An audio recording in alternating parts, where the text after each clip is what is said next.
Hermanos, dice la lección número 175, la introducción. Nos dice la palabra de Dios así: la Biblia es la palabra de Dios y su significado va mucho más allá de tener o de contener la palabra de Dios, sino que ella es la palabra de Dios sin errores. Dicho de otra manera, la Biblia no contiene la palabra de Dios o no contiene palabra de Dios. La Biblia es la palabra de Dios. Eso es lo que quiere decir esta frase. Ella es la palabra de Dios, dice, sin errores. La palabra, la escritura, hermanos, la Biblia, la palabra del Señor, fue escrita en sus idiomas originales, hebreo, griego y algunos pequeños fragmentos o partecitas en arameo. Y en aquellos manuscritos originales, cuando Moisés, cuando David, cuando Job, cuando Samuel, cuando Pablo, cuando Mateo, cuando Leví, cuando Jeremías, Isaías y el resto de los profetas escribieron, Salomón propiamente, escribieron ese relato y escribieron bajo la inspiración del Espíritu de Dios. Las traducciones que se han hecho a los diferentes idiomas en todo el mundo, esos no fueron inspirados, ni han sido ni serán inspirados. La inspiración fue solamente del Espíritu de Dios a los escritores sagrados. Por eso la palabra de Dios es infalible y es inerrable. Es decir, podemos encontrarle errores en la traducción o algún error en la impresión o algún error en la encuadernación, que eso se ve seguido en las editoriales o en las impresoras. Se equivocan, imprimen una hoja de más, duplican una hoja, o hay una página en blanco. O yo tenía una Biblia de Scofield, una Biblia de estudio llamada la Biblia de Scofield, que tenía repetido 2 versículos del Salmo 34, me parece, y eso fue un error de imprenta, más no de redacción en el escritor sagrado que originalmente redactó lo que Dios quiso que redactara. Pero en aquellos escritos, ellos escribieron únicamente lo que Dios les permitió. Él les concedió el Espíritu de Dios que ellos escribiesen bajo su propia personalidad, bajo su propia cultura, bajo su propia nivel académico, voy a decirlo de esa manera. Pedro, que era del vulgo y sin letras, escribió inspirado bajo el Espíritu Santo, así como Pablo, que tenía un nivel mucho más alto de educativo, así como Moisés, que fue instruido bajo las grandes, voy a decirlo de esa manera, quizás no existía todavía el término en aquel entonces, pero las mejores universidades egipcias o bajo la mejor educación, quiero corregir, egipcio en aquel entonces. David, que era un rey, tenía una cultura y un nivel social mucho mayor que algunos otros escritores de la Biblia, pero tanto a unos como todos los utilizó bajo la inspiración divina, de manera que todo lo que tenemos en la palabra de Dios, sin menoscabar, pero también sin darle demasiada importancia a la posición económica o social o cultural que tenían, ellos escribieron lo que hoy tenemos, como lo es la palabra de Dios, y seguro estamos de ello. Así que continuamos con la introducción. Dice la introducción en el siguiente párrafo: no se destinó la Biblia nunca a ser un libro solamente para eruditos, es decir, para conocedores y expertos en determinada área o determinada materia. Nunca la Biblia fue destinada a ser un libro para eruditos y especialistas únicamente, sino desde el principio de la creación o de la palabra de Dios o de la redacción de los diferentes relatos bíblicos, desde el comienzo se destinó a ser el libro de todos y para todos, y aún lo continúa haciendo. Déjenme bajarle un poquito aquí el de esto, porque se oye mucho la respiración o como el golpeteo. Bien, vamos a buscar, hermanos, en segunda de Pedro 1:20, donde nos dice la palabra de Dios, porque nunca la profecía fue traída por voluntad humana. 1:20, no es ese. Segunda de Pedro capítulo 1, verso 20, dice: entendiendo primero esto. En el 19 Dice, tenemos también, dijo Pedro, la palabra profética, perdón, se me fue la R, la palabra profética más segura, y se refiere a las escrituras santas, la palabra de Dios. Tenemos también la palabra profética más segura, a la cual hacéis bien en estar atentos como una antorcha que alumbra en lugar oscuro, hasta que el día esclarezca y el lucero de la mañana salga en vuestros corazones. Verso 20, entendiendo primeramente esto, dice Pedro, que voy a expresar, que ninguna profecía de la Escritura, es decir, ningún párrafo, ninguna palabra, ningún concepto, ninguna idea, ninguna letra ningún relato bíblico, ninguna profecía de la Escritura es de interpretación privada. La palabra de Dios, hermanos, la puede escuchar una persona analfabeta y la puede entender. Así como una persona con un doctorado o con triple doctorado, o la persona más culta y más educada en este mundo la puede entender.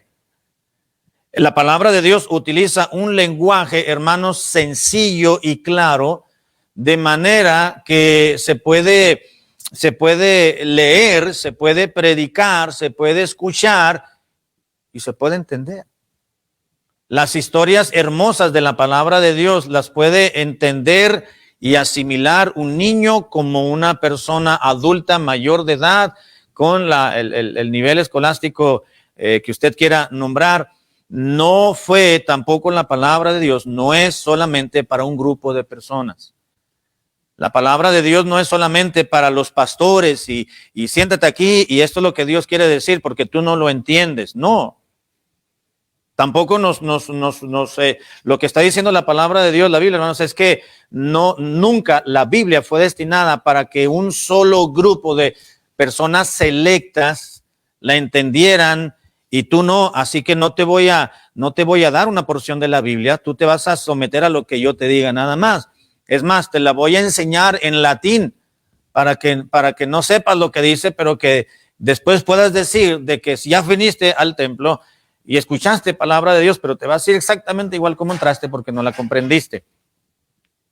No es de interpretación privada. Cualquier persona la puede entender. El mensaje de salvación, las historias bíblicas, las profundidades eternas de la Escritura, de acuerdo al deseo y el anhelo que uno quiera aprender, es la manera en la cual vamos a comprender la palabra de Dios. Porque el Espíritu Santo, quien la inspiró, nos guía a toda verdad. Bueno, continuamos con la lectura de la introducción. Su mensaje, el mensaje de la Biblia, hermanos, su mensaje está enfocado a satisfacer las necesidades, dice la introducción, de cada persona, sin importar su condición social y o económica. A pesar de que la Biblia se terminó de escribir hace tantísimo tiempo, la Biblia jamás envejece, pues los temas que trata la palabra de Dios continúan siendo temas prácticos y temas necesarios para cada generación.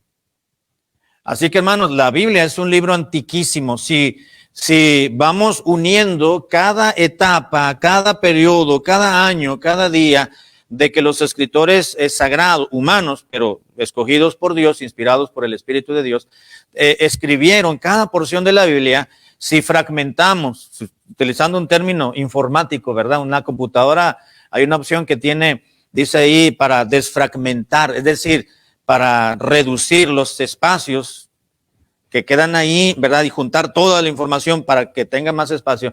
Si fragmentamos todos los periodos y los unimos, la Biblia, hermanos, es el libro que, unido todos los periodos de tiempo en los cuales redactaron, entre 1400 y 1500 años, fue el periodo que duró la escritura de la palabra de Dios, contando desde que Moisés y David, Salomón, todos esos autores. Bueno, redactores. Y es para cualquier tipo de persona, hermano. No es para los hermanos nada más, no es para determinada denominación, no es para el movimiento fundamental únicamente, o para los nazarenos, para los pentecostés, no, es para todo aquel. Y en los temas que trata la Biblia, hermanos, a pesar de que fue escrita hace siglos atrás, todavía son vigentes porque la palabra de Dios no envejece.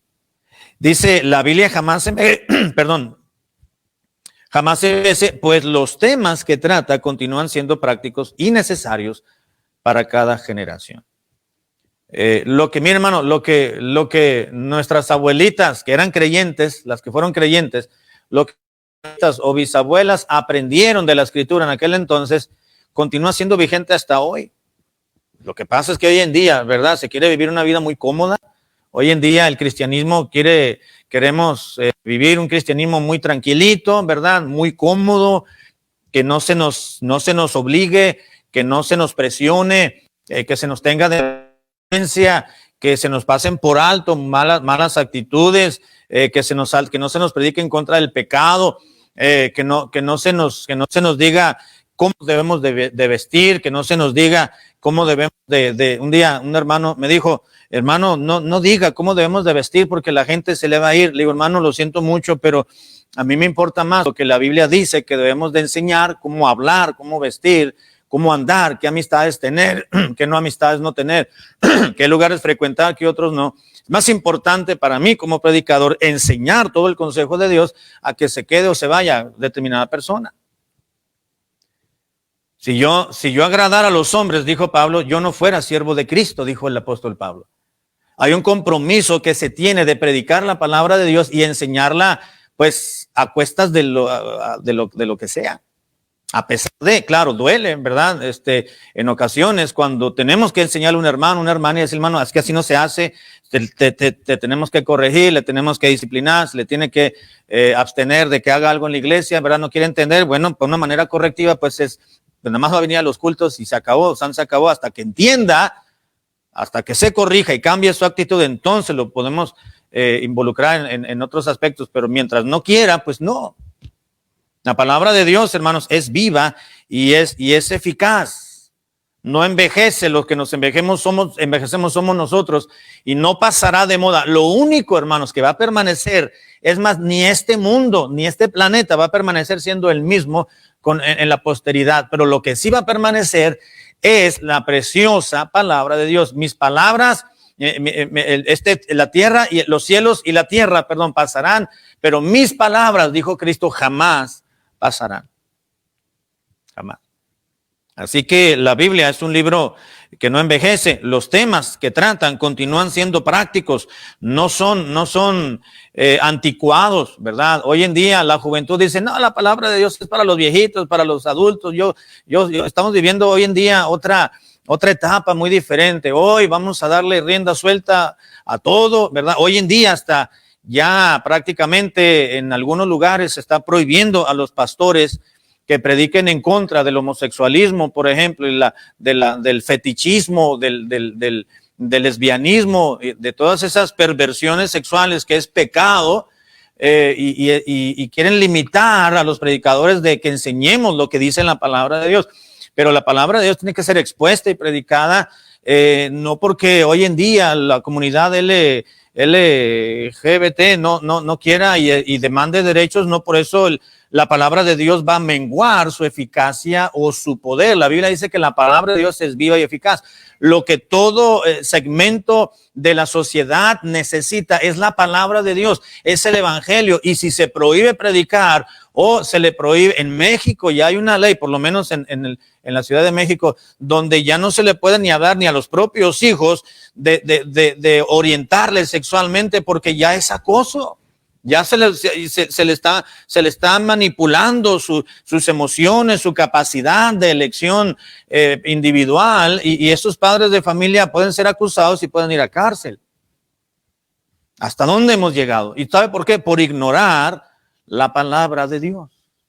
Por querer vivir de una manera cómoda el cristianismo y acomodar los preceptos bíblicos y el cristianismo bíblico, quererlo amodar y acomodarlo a nuestra propia conveniencia, pero no es así, es nuestra vida, nuestro criterio, nuestra mentalidad, nuestra forma de ser, nuestro ser entero, es el que tenemos que colocar bajo la voluntad sagrada de revelación de Dios para nuestras vidas, que es la palabra de Dios, en vez de tratar de amoldar la palabra de Dios a nuestras vidas. Nosotros somos los que tenemos que amoldarnos a ella y no querer cuadrar la palabra de Dios o diseñarla a mi propia conveniencia, que es lo que el cristianismo bíblico hoy en día están haciendo, o muchos cristianos y muchos predicadores están haciendo hoy en día, y no debe ser así.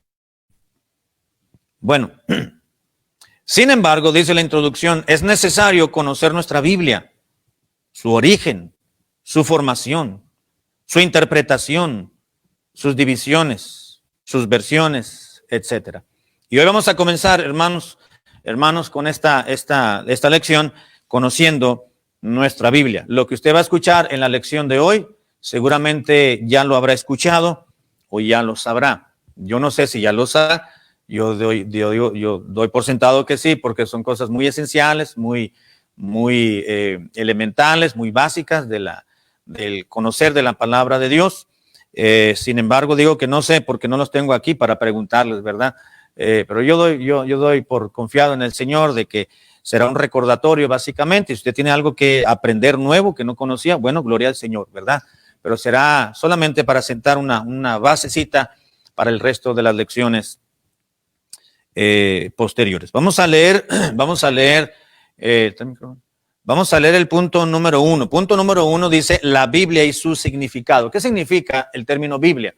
Porque usted y yo compramos una Biblia o decimos voy a comprar una Biblia o pásame mi Biblia o dónde quedó mi Biblia o vamos a leer la Biblia, ¿no? Mencionamos el término Biblia, pero ¿qué significa realmente Biblia? Letra A. Vamos a leer mi esposo Miriam, una de las dos, si puede leer la letra A, por favor. La palabra Biblia procede del griego Biblias, que significa libro. A ver, hubo un error ahí. La palabra Biblia en castellano procede del griego Biblia, no Biblias. Biblia o biblos, algunos dicen que viene de biblos, pero viene del término Biblia, que significa sencillamente un libro. Biblia, así que la palabra que tenemos ahí en nuestros libros sagrados, la Santa Biblia, Biblia es porque viene de un idioma original, del griego, que significa un libro o libro. Letra B. El singular del término Biblia en griego es biblion, y biblion significa simplemente cualquier clase de documento escrito. Nada más. Ahora, el término Biblia pues se aplicó claramente a algo tan especial, no a cualquier escrito. Por eso no se les puso en los cantos de en las escrituras biblión, para darle particularidad a este sagrado libro. Se le puso Santa Biblia, es decir, un santo libro compuesto por muchos. Letra C.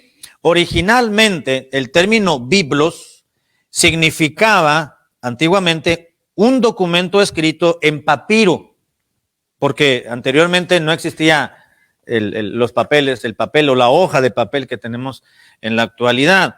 Pero originalmente el término biblio significó un documento escrito en papiro. El papiro, hermanos, era una clase de papel. Enseguida yo voy a avisarles cuando quiero presentarles una imagen del papiro para que se dé cuenta de dónde era extraído ese material, pero en su momento. El papiro era una clase de papel fabricado con una planta egipcia.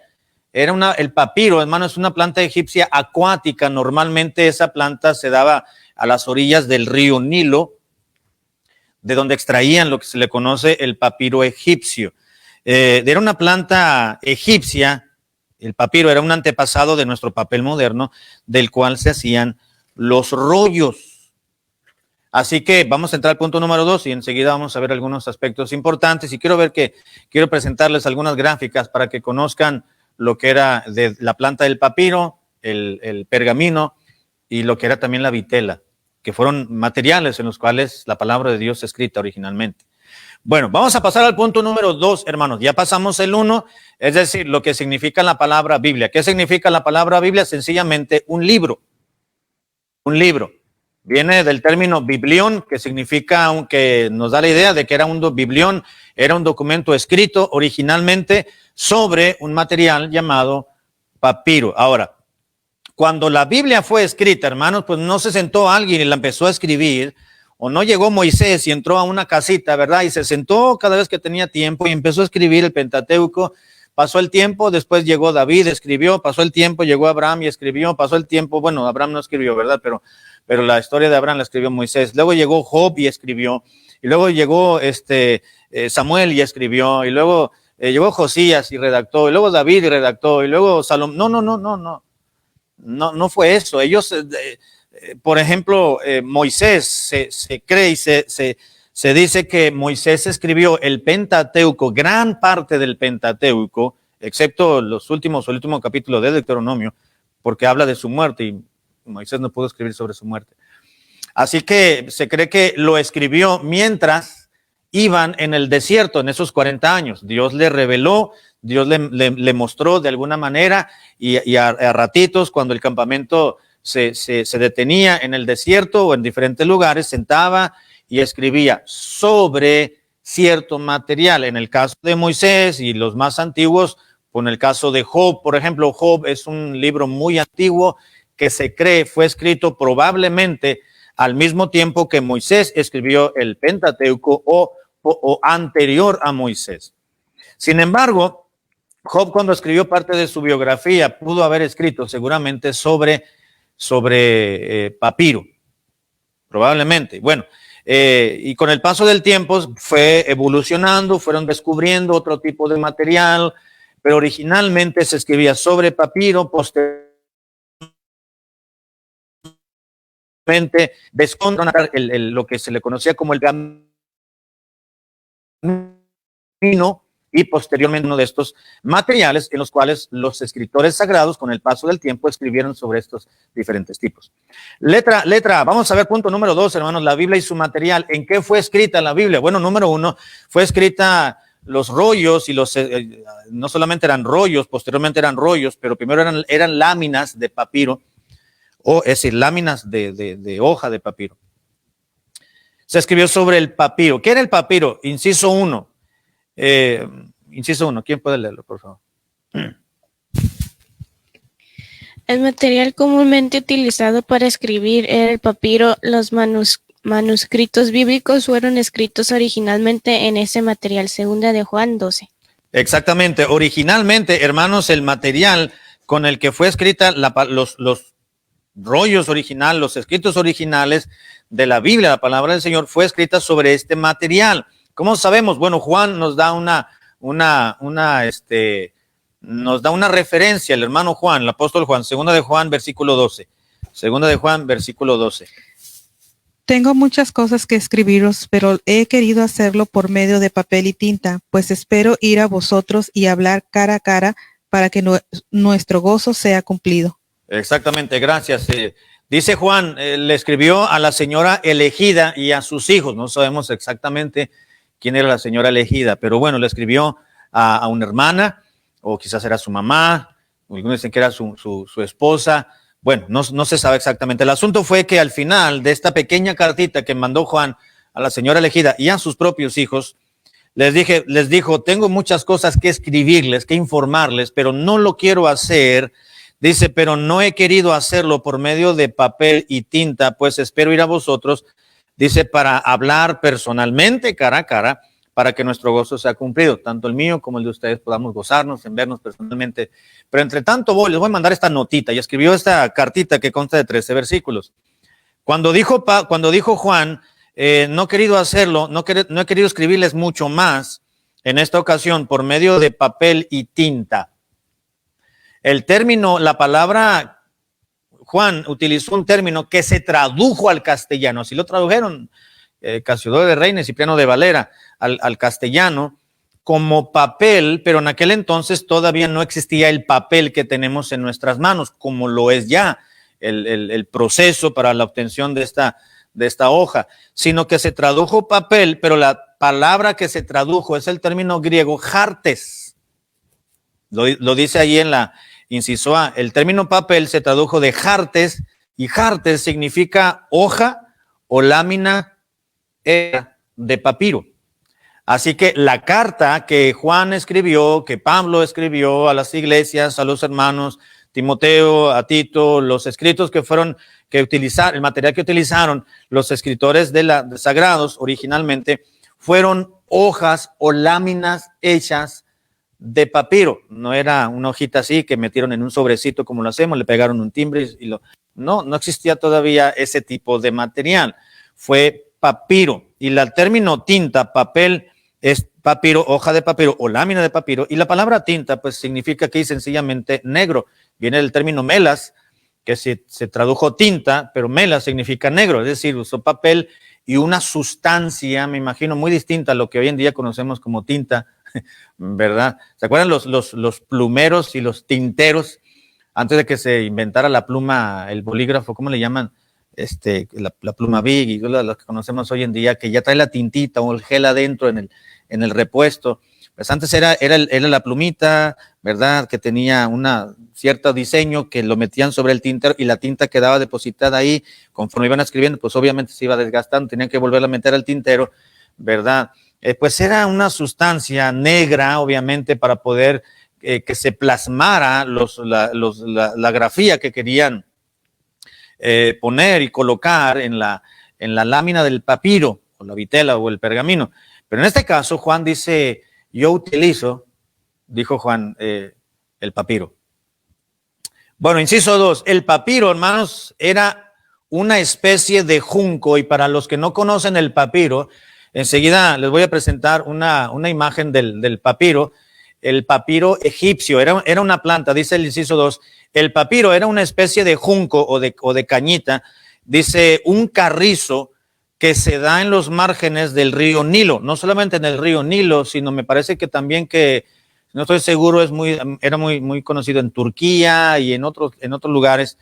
Pero enseguida van a mirar, era una plantita, un pequeño arbustito compuesto por cañitas, y dice que este junco, este carrizo se daba en los márgenes del río Nilo. Era una planta acuática, nos dicen en algunos casos los botánicos.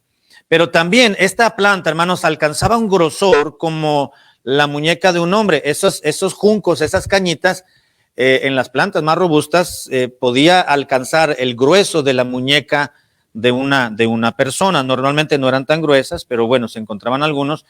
Dice, y la médula fibrosa de esa cañita se cortaba, haga de cuenta que cortaban la cañita, y entonces era cortada y la iban abriendo, y entonces hacían cortes largos.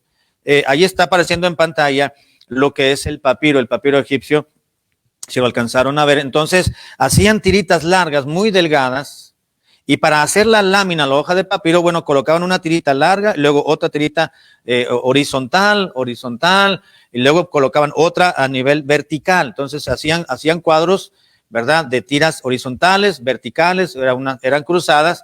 Posteriormente las prensaban, como dice aquí.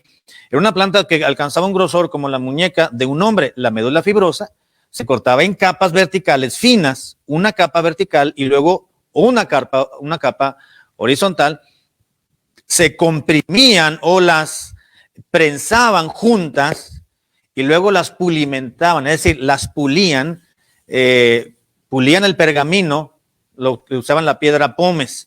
Aquí en este caso, el papiro era pulido por algún otro material, de manera que quedaba una laminita más gruesa que lo que hoy conocemos como nuestras hojas de papel, porque el material era otro.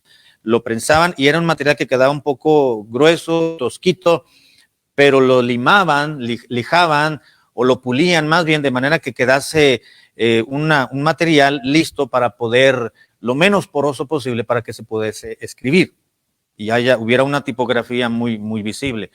Así que ese era el papiro. Era una planta, un tipo de junco que todavía se da en algunos lugares. Hay algunos patios que tienen esa plantita, el papiro egipcio. Necesita, por cierto, mucha agua. Bueno, vamos a ver el otro tipo de material, que es el pergamino. El pergamino, hermanos, también fue un tipo de material que se utilizó en la antigüedad para escribir. Algunos de los libros sagrados se utilizó el pergamino. posteriormente de los escritos originales. El número 1, por favor, Miriam. Inciso 1. Este material era más resistente y duradero que el papiro. Se hacía de cueros de oveja y cabra, preparados especialmente, según de Timoteo 4:13. Exactamente, gracias, Miriam. El tipo de material llamado pergamino lo encontramos mencionado por el hermano Pablo. El hermano Pablo siempre fue un poquito más avanzado. Bueno, claramente que Moisés y David en el Antiguo Testamento, cuando escribieron sus salmos, Moisés también escribió salmos y el Pentateuco, obviamente debieron haber escrito en papiro, que era el material muy antiguo. Con el paso de los años, de los siglos, pues fueron descubriendo otro tipo de material, de procedimientos para poder curtir, para poder procesar y tener un mejor registro. De manera que posteriormente al papiro se utilizó el pergamino. Y el pergamino, hermanos, era un material más resistente y duraba mucho más que el papiro. Se hacía de cueros de oveja y de cabra específicamente y procesados o preparados de una manera muy particular para que fuesen duraderos, flexibles también. Segunda de Timoteo, capítulo 4, versículo 13, Pablo le encarga a Timoteo, dice, cuando vengas, ahí te encargo los pergaminos que se me quedaron en casa. Juan, como que era un poquito más, ¿cómo diré? Más chapado a la antigua de aquel entonces, decía, no, yo no uso pergaminos, yo uso papiros. Pero Pablo dijo, no, yo en la universidad, yo aprendí a escribir sobre el pergamino. Estoy conjeturando, ¿verdad? Segunda Timoteo 4:13, ¿qué dice? Segundo Timoteo 4:13. Voy a leerlo, dice, 2 Timoteo 4:13, se trae, le dijo Pablo a Timoteo, cuando vengas te encargo que me traigas el capote, una capita que se le había quedado allá, que dejé en Troas, en la casa del hermano Carpo, y me traes los libros, mayormente los pergaminos, no papiros, pergaminos, que Pablo utilizaba ese tipo de material, los pergaminos. ¿Qué era el pergamino? Bueno, el pergamino va a aparecer allí, pues eran trozos de piel como los que conocemos hoy en día. Podemos ir a una peletería o podemos ir a otro lugar para forrar un libro, para hacer un trozo de piel para los zapatos, ¿verdad? Para hacer unas pantuflas de piel muy elegantes, ¿no? O hacer alguna manualidad, pues algo muy parecido, ¿verdad? Era el pergamino. El término pergaminos que utilizó Pablo aquí, hermanos, en el versículo 13, se tradujo de una palabra, ahí está apareciendo en pantalla, una imagen para una referencia de lo que era el pergamino, que era un trozo de piel sencillamente y básicamente eran de oveja o de cabra, que cuando mataban al animalito para la alimentación, utilizaban la piel, la curtían, le daban cierta preparación, cierto proceso, y entonces la utilizaban para la escritura. Ahora, la palabra pergamino que se tradujo aquí en el versículo 13, trae los libros, mayormente los pergaminos. Pablo utilizó, pues obviamente no se utilizó la palabra pergamino porque esta es en castellano, pero él escribió en griego koiné, que es una lengua ya no se habla, solamente se escribe, que fue las escrituras santas. Y utilizó el término membrana. Pergamino se tradujo del griego membrana, y la palabra membrana significa literalmente piel de oveja. Pero se está refiriendo membrana a una piel de oveja escrita. Así que Pablo le dijo, le dijo a Timoteo, hermano Timoteo, cuando vengas de Troas te encargo la membrana de piel de oveja en la cual escribí, ya tengo escrito allí, Pablo ya había escrito, no era piel virgen, si me permite utilizar el término, que no había escrito, que no había utilizado, o más bien no era un pergamino en blanco, pues, que no había pintado, no había escrito, sino sencillamente ya había comenzado a escribir alguna carta, alguna epístola para alguna iglesia probablemente, así que se refería a los pergaminos, era una membrana, piel de oveja que ya estaba escrita. Bueno, vamos a continuar, hermanos. Inciso número 2, dice la Biblia, o dice más bien el estudio, la lección, inciso 2, las pieles de oveja y de cabra se secaban, bueno, este era el proceso que utilizaban, ¿no? Las pieles de oveja y de cabra se secaban y luego se pulían también se pulían con piedra pómex, ¿verdad? Era el procedimiento que hacían, se quedaba para que no quedase tan porosa y no absorbiese tanto esa sustancia que utilizaban como tinta. Y número 3, se solía escribir con una pequeña caña cortada en forma de pluma. Tercera de Juan, versículo 13. Yo tenía muchas cosas que escribirte, pero no quiero escribírtelas con tinta y pluma. Tenía muchas cosas que escribirte, pero no lo quiero hacer, le dijo Juan a la señora elegida, pero también le escribió en su tercera carta al hermano Gallo y le dijo, hermano, yo tengo muchas, como que era muy ocupado Juan, ¿verdad? Entonces, le dijo, quiero ir, así que solamente te voy a enviar esta notita y no quiero escribirte lo que quiero decirte personalmente, no lo quiero hacer con tinta y pluma. Aquí ya no utilizó Juan el término papiro, solamente utilizó tinta y pluma.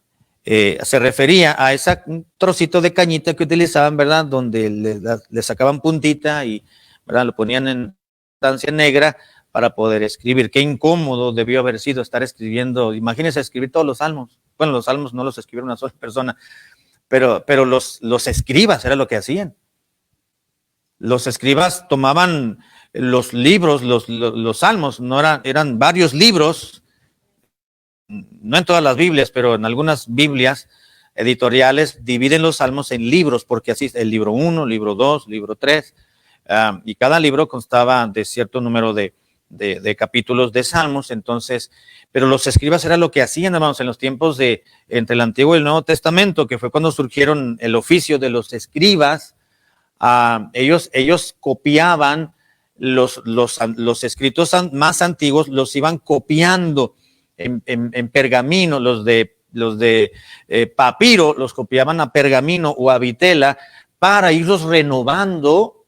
Y cuando se creó lo que le llamamos la sinagoga, entre el periodo de silencio entre el Antiguo y el Nuevo Testamento, fue cuando surgió las sinagogas.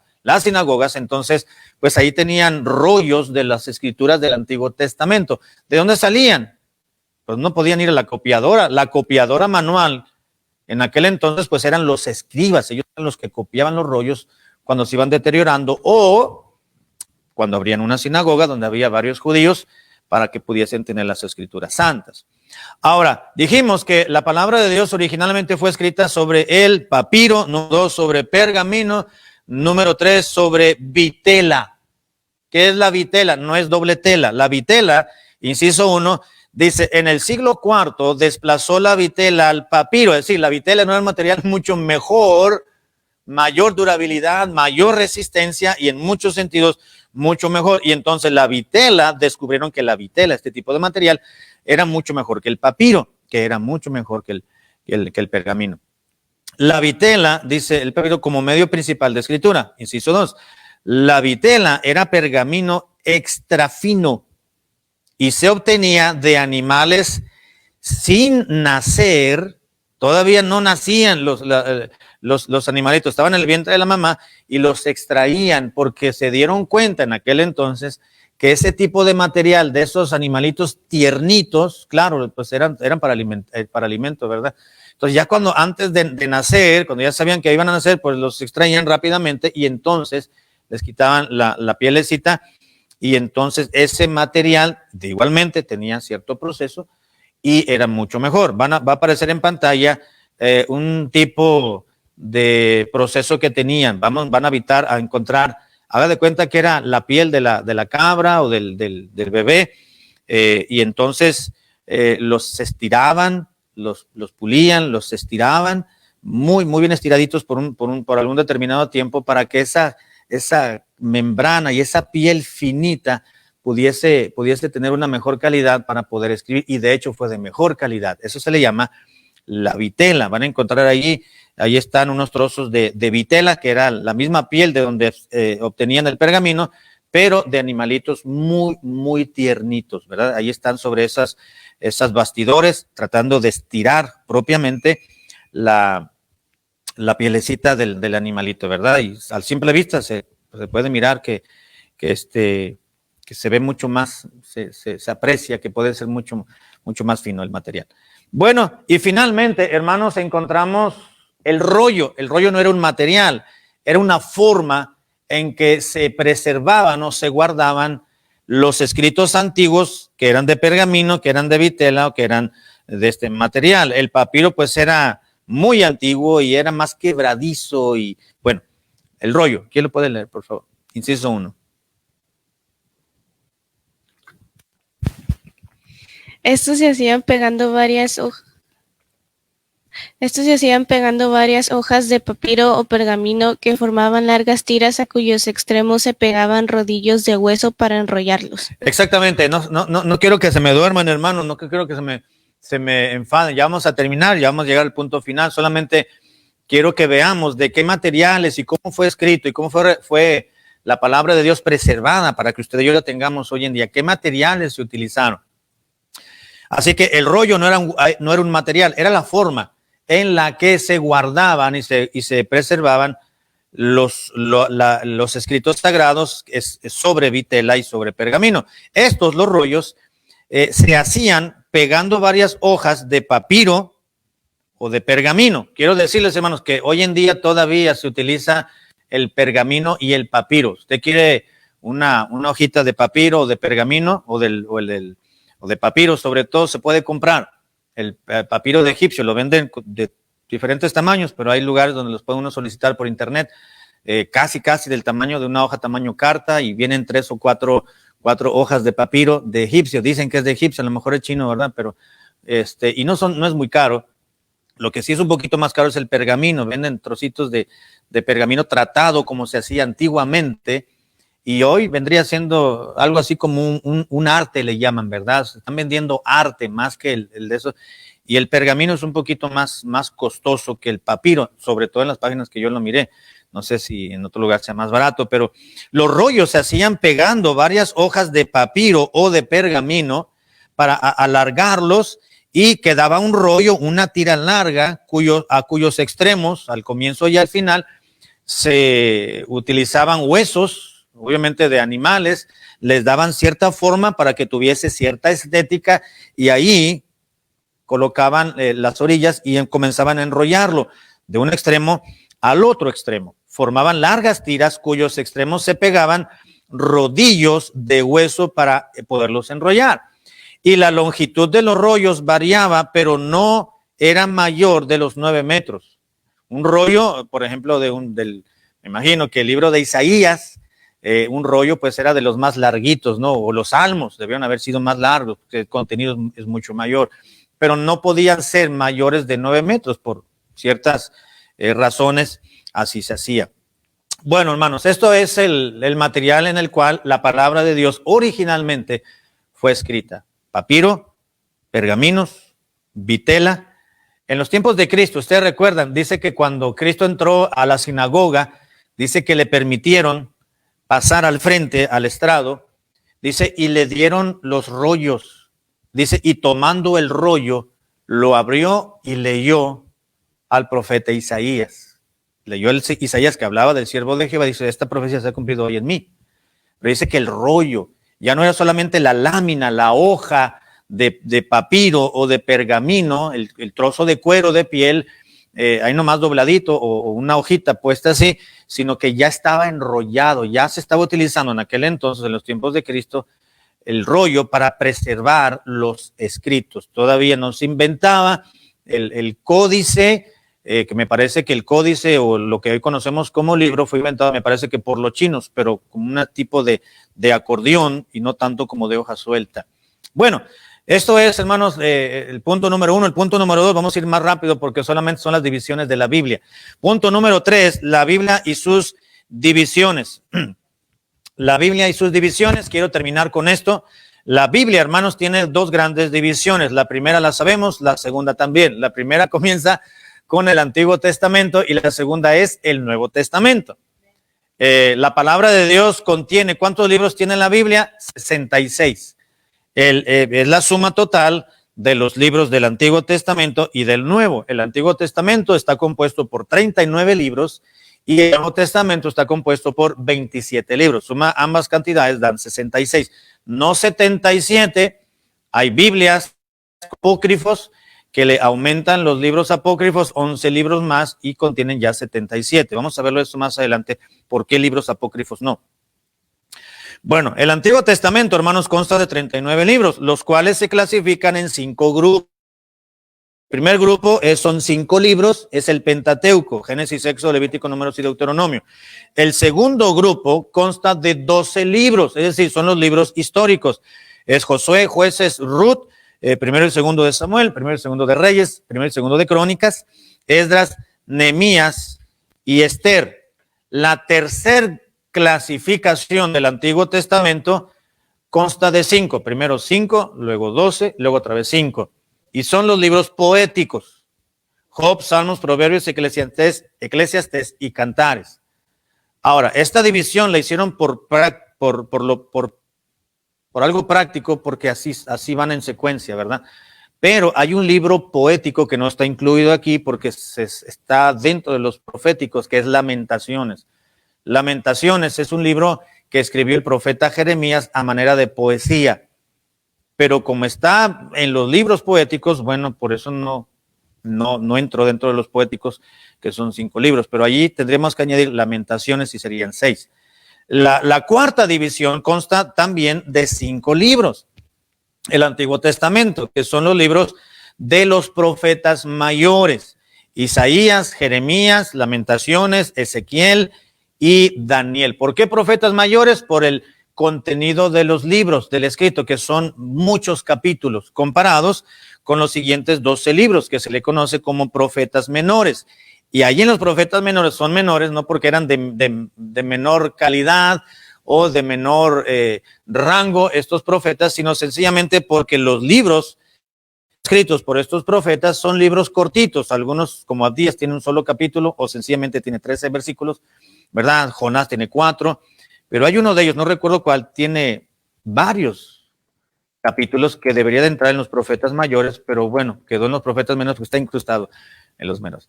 Es Oseas, Joel, Amós, Abdías, Jonás, Miqueas, Nahum, Habacuc, Sofonías, Ageo, Zacarías y Malaquías. Y el Antiguo Testamento, hermanos, fue escrito originalmente en el idioma hebreo, con algunos pequeños pasajes que fueron escritos en arameo. Por ejemplo, Esdras, capítulo 4, versículo 8 al capítulo 6, versículo 18, fue escrito en arameo.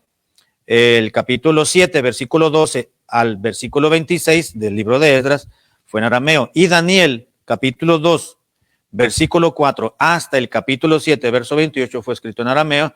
Y Jeremías, capítulo 10, versículo 11 está en arameo. Y el Nuevo Testamento, hermanos, tiene 27 libros y también está dividido en 5 grupos. El primer grupo son los evangelios, 4 libros: Mateo, Marcos, Lucas y Juan. El segundo grupo es el libro histórico, que es el libro de los Hechos. El tercero son las epístolas de Pablo o epístolas paulinas de Pablo, que son 13 cartas: Romanos, 1 y 2 a los Corintios, Gálatas, Efesios, Filipenses, Colosenses, 1 y 2 a los Tesalonicenses, 1 y 2 Timoteo, Tito y Filemón. Continúa la siguiente grupo, que son las epístolas generales, compuestas por 8 cartas: Hebreos, Santiago, 1 y 2 de Pedro, 1 y 2 y 3 de Juan y Judas. Y finalmente el libro de profecía, que consta de un solo libro, esta clasificación, y sabemos que es el libro de Apocalipsis. Y el Nuevo Testamento, hermanos, fue escrito originalmente en griego, que era el lenguaje común de uso diario en los tiempos de Jesús, de los apóstoles y en aquel entonces. A ese griego antiguo, que es una lengua muerta, que ya no se puede hablar hoy en día y que ya no se habla, el griego de la actualidad es muy diferente al griego antiguo, se le conoce como el griego koiné, que es el griego que fue escrita la palabra de Dios. Muy bien, vamos a terminar, hermanos, con la conclusión. Dice: el libro, técnicamente conocido como códice, se ideó y se empleó solo después de haber usado rollos durante siglos. Se cree que la idea de formar libros nació alrededor del siglo I después de Cristo. Qué maravilla es saber que a pesar del tiempo, lo que tenemos hoy en día es la preciosa y bendita palabra de Dios, preservada para nosotros, para aprender de sus hermosas enseñanzas. Aún así, es necesario que conozcamos lo que Dios nos ha confiado, la Biblia. Vamos a ver las lecciones posteriores.